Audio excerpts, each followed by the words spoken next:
tea friends. This is Barb Gully with Barb's Tea Service, and we are back with our podcast, Yes. courtesy On TV Studios.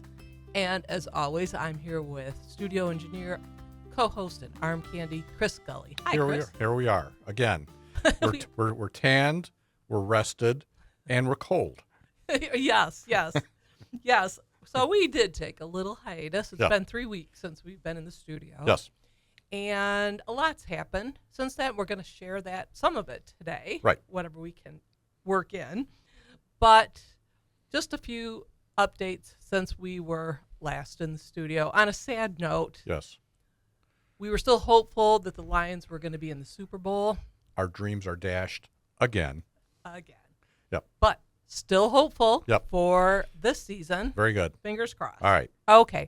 And then we spent 2 full weeks in Florida. Right. With some travel time wrapped around each end. Exactly. And we presented a couple of teas down there. Barb's Tea Service did. Mm-hmm.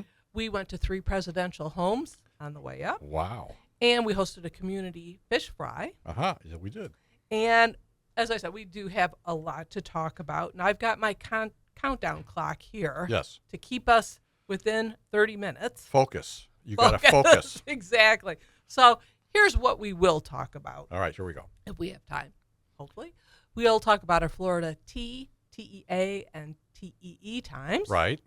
We'll have a little teaser on the presidential homes that we visited in 3 days. That was Carter Right. and Polk Mm-hmm. and Abraham Lincoln. There you go. Mm-hmm. And then a Super Bowl menu inspired by First Lady Mm-hmm. and a bourbon tour.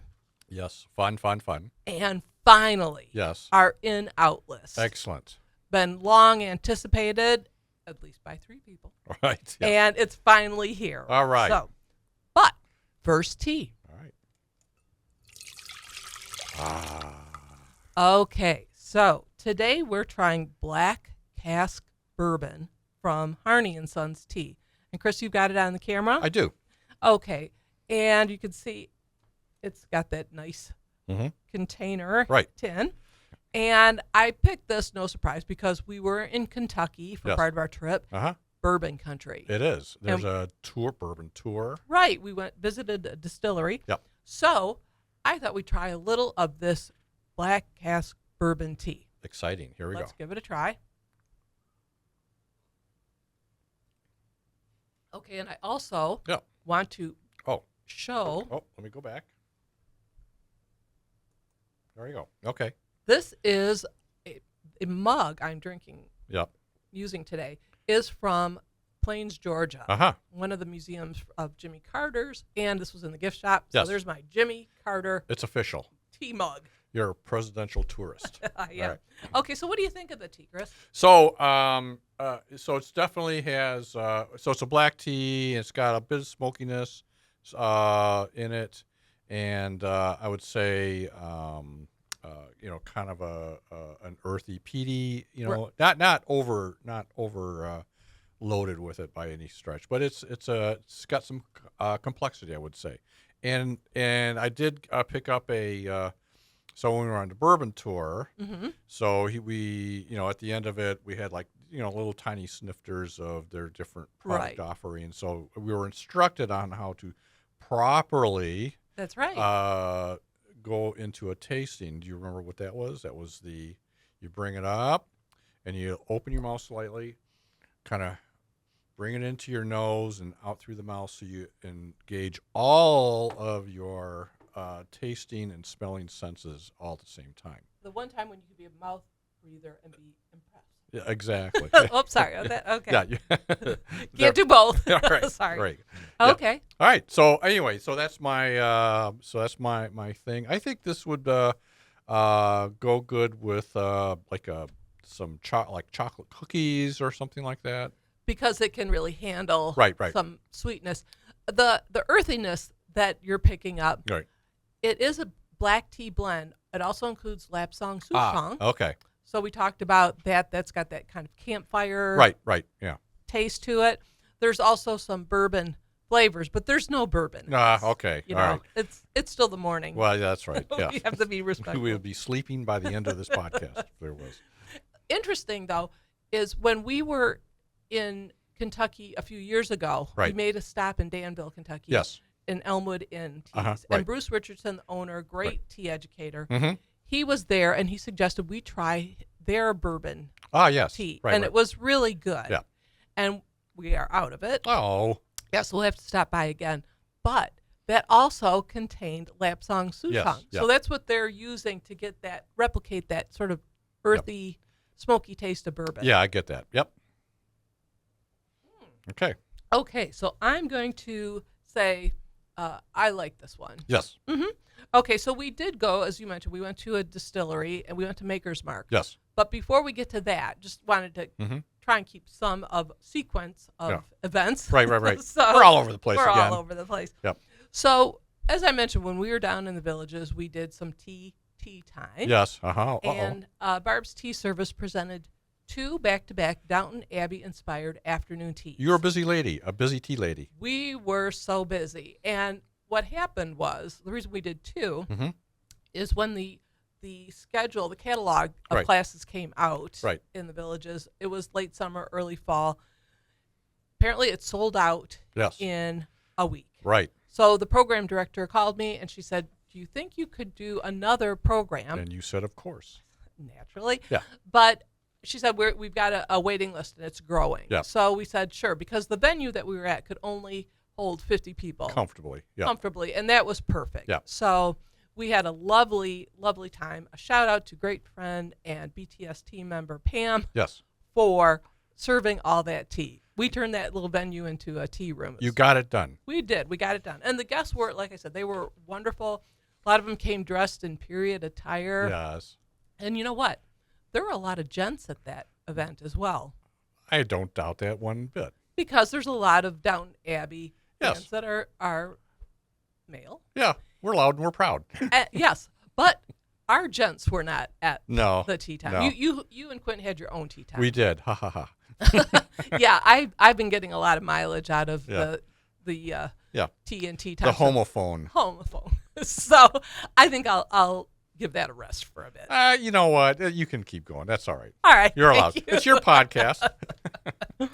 All right. So the whole trip was wonderful, but we Yep. each had highlights. Right. Like just that topped the trip. Right. Mine was, of course, the Downton Abbey Right. tea. That was wonderful, and Right. meeting all these great people. Uh-huh. You had quite an adventure. It was a fishing adventure. Yeah, so I kind of put it out there that I'd like to do a fishing trip, and so our contacts down there kindly got that set up. So we chartered a fishing trip. It's an area of Florida called the Flats. So basically, it's kind of where a river. It's an estuary. Fresh water runs into the Gulf. So it's brackish water. It's a very rich ecosystem, and we fished for spotted or speckled sea trout, and we had it was like a half-day charter, and we limited out. That means each person got 5 fish, and so we had 15. There's 3 of us in the boat, and we got 15 fish, and so the captain brought us in. He, cleaned it and filleted it and put it in bags, and I threw it in my cooler. He brought it in, and so we had a fish fry when we got back, and it was pretty good. It really was. It really was. And I think it brought back even some special memories for you. Right. Yep. Well, we used to do that up in Canada, and we would go to the cabins north of Kingston, and we'd come in after a day of fishing, and my dad would get a campfire going, and breaded the of course this is bass and perch and all of that fun stuff, and it was excellent. And this turned out rather well, if I do say so myself. It was really, really fun Yep. and delicious. Yep. We got to share it with a wider group, Yes. and it was just, it's kind of a community thing, It bringing is, yep. everybody together, and you can't get much fresher than that. No. It was Yep. delicious. Yep. Well done. All right, very good. Okay. So another thing that we did, another highlight, Uh-huh. was our day trip to Palm Beach, West Palm Beach. Yes. Little day trip, yes. A little day trip. So we had been to, you and I had gone to Palm Beach last year. Right. Flagler Museum. Yep. Uh-huh. Gilded Age Industrialist. Right. And this year we went to West Palm Beach. Our friends wanted to see a special exhibit at the Norton Art Museum. Uh-huh. And that was the artist Sorolla. Yes. So I think we were unfamiliar with this gentleman. So he was a Spanish painter and was noted for his, he did a lot of local Spanish fishing village scenes, and it was really quite well done. It was amazing, and it was so timely Yep. that our friends had been looking for to see this artist, Right. a lot of his works, and it just happened that it was on the time we were down there. So we had a fun time at the museum, but there was one painting that really caught my eye. And Uh-huh. It wasn't the featured artist, Yes. but it was a portrait by John Singer Sargent. Ah, yes. And our docent was really excited about it because this is newly acquired. Yep. It came to the museum in 2023. Uh-huh. Fairly recent. And I believe it was donated by or given to the museum by a grandson or a relative of the person that was in the painting. Right. And the person that was in the painting is Amy Phipps Guest. Yes. And that triggered a thought. it did. So our docent was talking about, she was very knowledgeable. Right. She was very knowledgeable in all the artists. And she mentioned that John Singer Sargent, so he was known as the portrait painter. Right.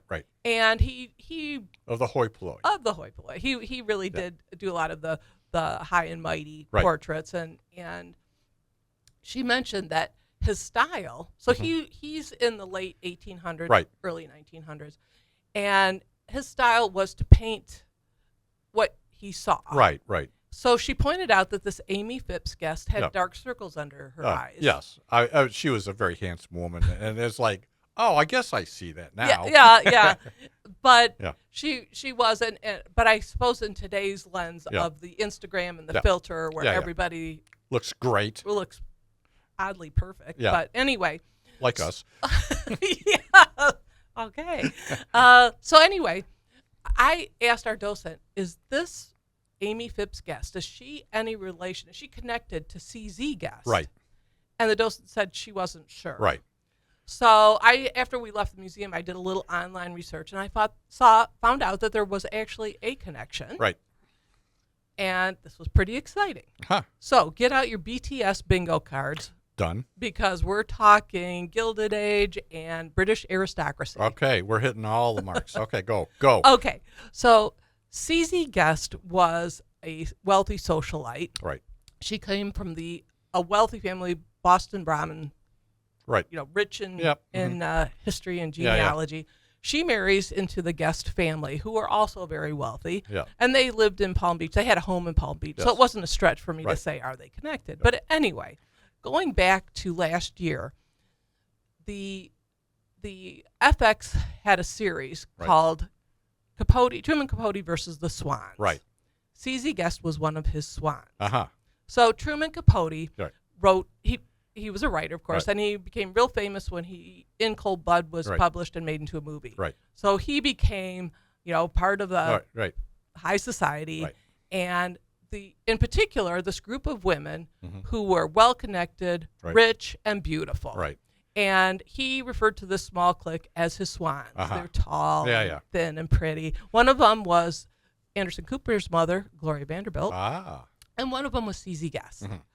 So, and I will let folks know that after the series Right. was over, Barb's Tea Service did a Tuesday Tea and Tomes featuring a book that Truman Capote wrote about these swans, Right. Answered Prayers, Uh-huh.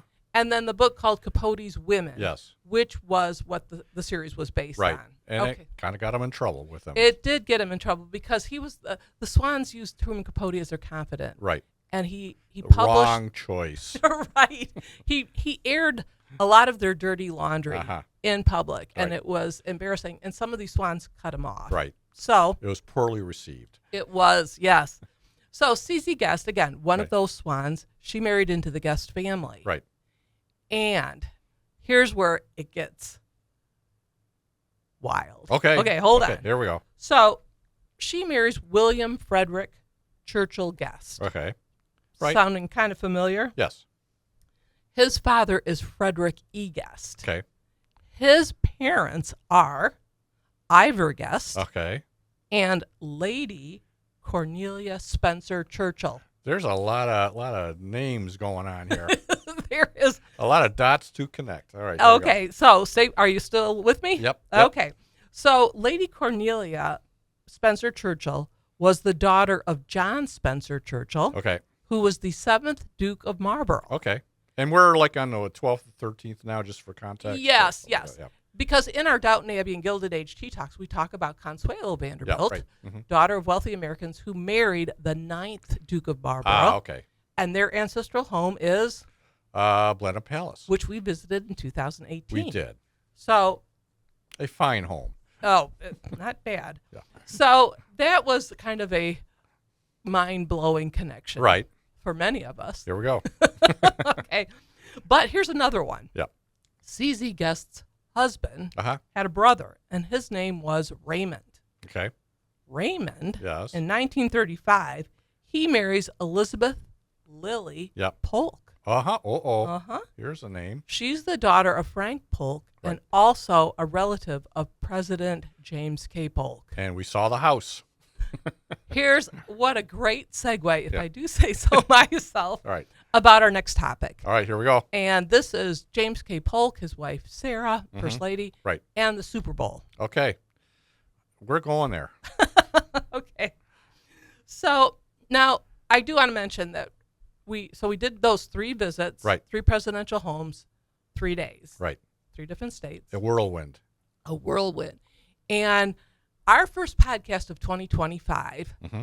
I had set a goal of visiting 2 presidential homes this year. Yes. Because that's what we like to do. We Yeah, like to visit yeah. the presidential homes and libraries. Right. Kind of something we check off a list. I set the goal for 2 for the whole year because I knew it was going to be busy. Yes. Now I have already exceeded that in the first 2 months. It's incredible. Yes. So I say Yeah. maybe I should write a book called More Secrets or Yeah. The Other Secret. The other secret. Okay. And And that being, if you want to reach or exceed your goals, yes. set them low. You know what? I don't think that's a secret. Okay, so getting back to James K. Polk Okay. and his wife, Sarah. Right. So, and we're going to save most of that visit for our Yeah. podcast on President's Day. But this home that we visited was in Columbia, Tennessee. Yes.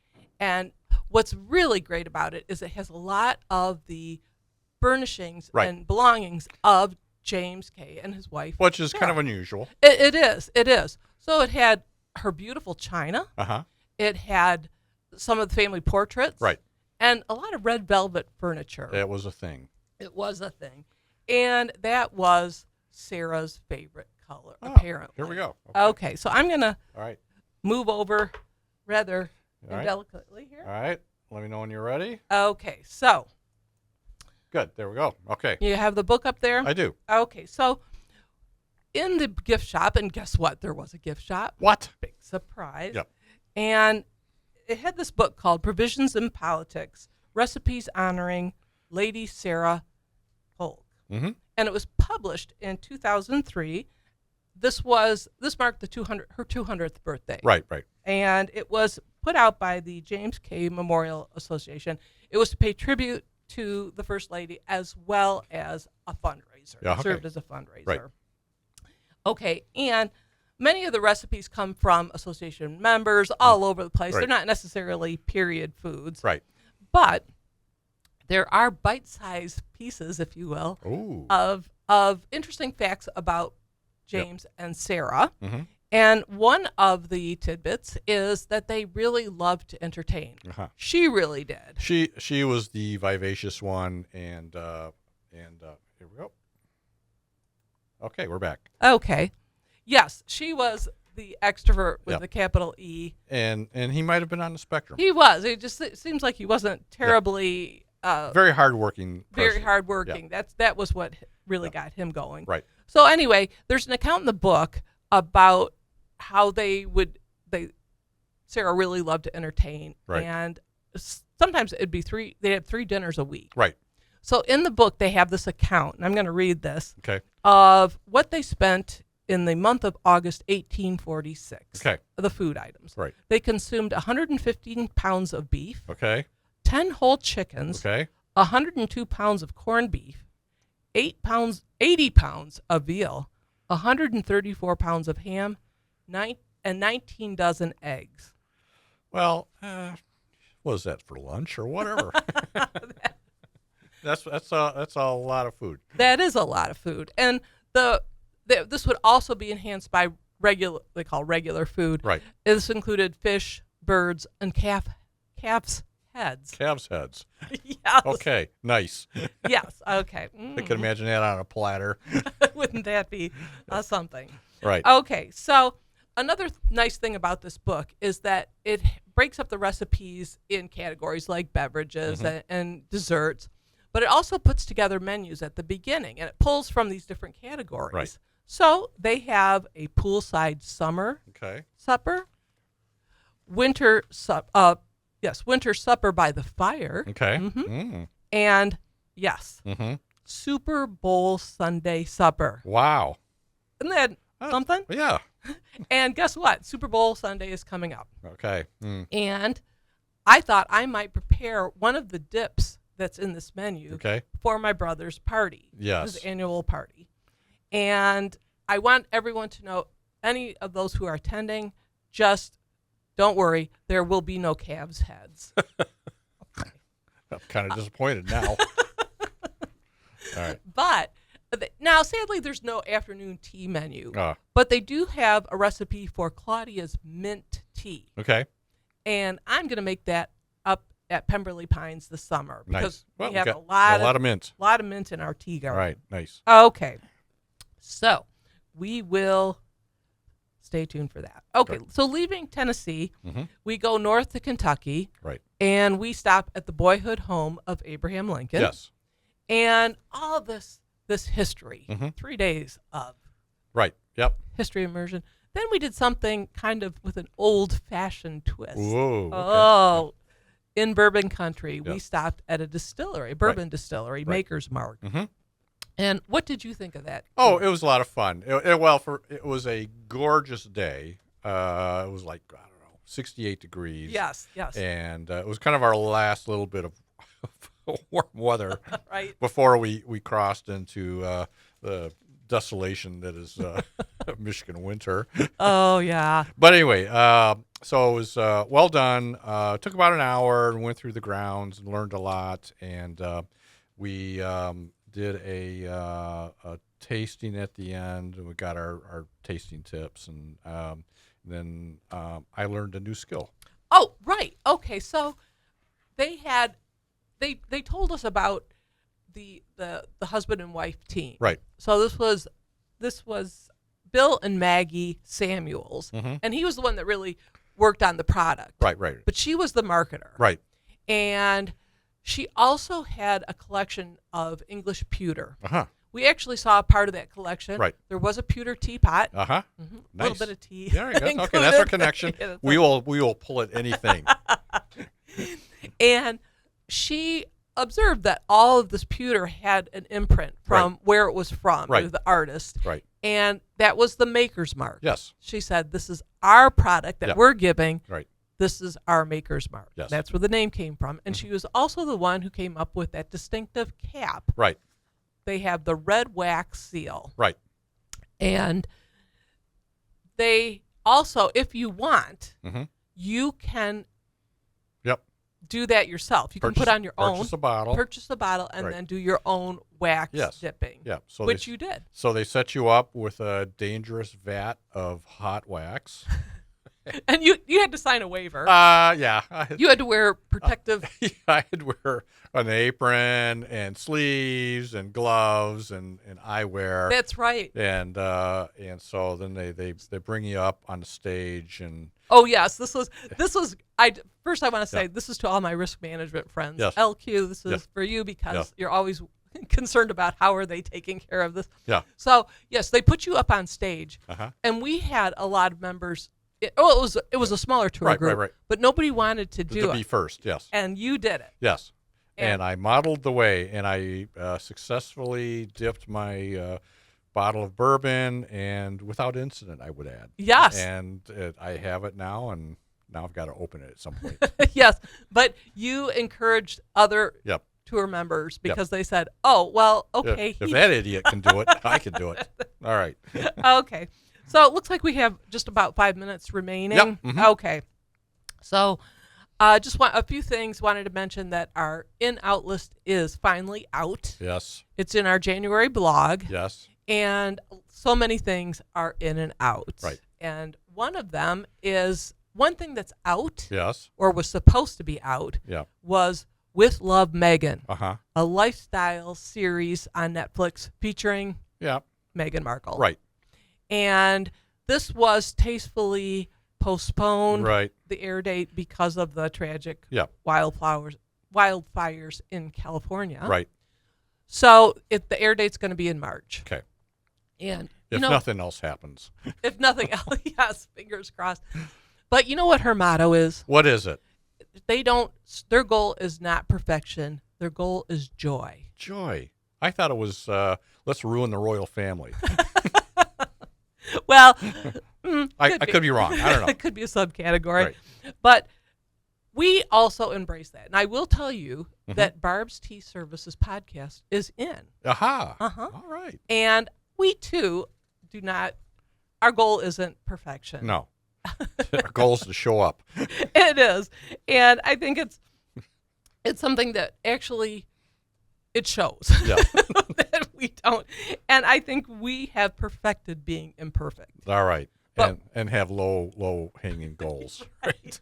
That's our other secret. That's our other secret. Right. Okay, but with good. much love and much joy. Very good. So, okay. And then finally, something that may have been unexpected that's in is Buc-ee's. Yeah, Buc-ee's. We love Buc-ee's. We love Buc-ee's. And we were introduced to Buc-ee's last January. Right. And it is not just a travel stop. Yes. That's doing it injustice. It's an experience. It is. It truly is. It's not. It has world renowned bathrooms. They're beautiful. They got a sign that says it. Yes. And they have a great offering of merchandise. Right. And food. Yes. Scones, kolaches. Right. Brisket sandwiches. I know, which are great. They are great. And they also have chocolate. And I did purchase some. I don't know if you can see that. Okay, let me switch over. All right. Is any of it? You need to move it closer to the wall there. Back everything up to the wall. There you go. There. Okay. All right. So as you can see, there's some Buc-ee's dark chocolate. Yes. There's a Buc-ee's Overbite, which is chocolate peanut butter. It's as big as a hockey puck and weighs that much. Okay. And I took a little taste of it, and it's good, but you wouldn't want to eat all one at one setting. Okay. All right. So looks like we are starting to. Okay, even with our clock and all this. Yeah. So I want to just mention that we are going to be doing our President podcast next time. Right. Yep. We've got a chocolate and tea pairing coming up this month that Yes. we'll talk a little bit more about. Our Right. chocolate is from Michigan Chocolatiers, not Buc-ee's, as much as we love it. All right. Okay, so I want to thank my co-host. I want to thank On TV Studios. And as we like to say at Barb's Tea Service, please stay tuned.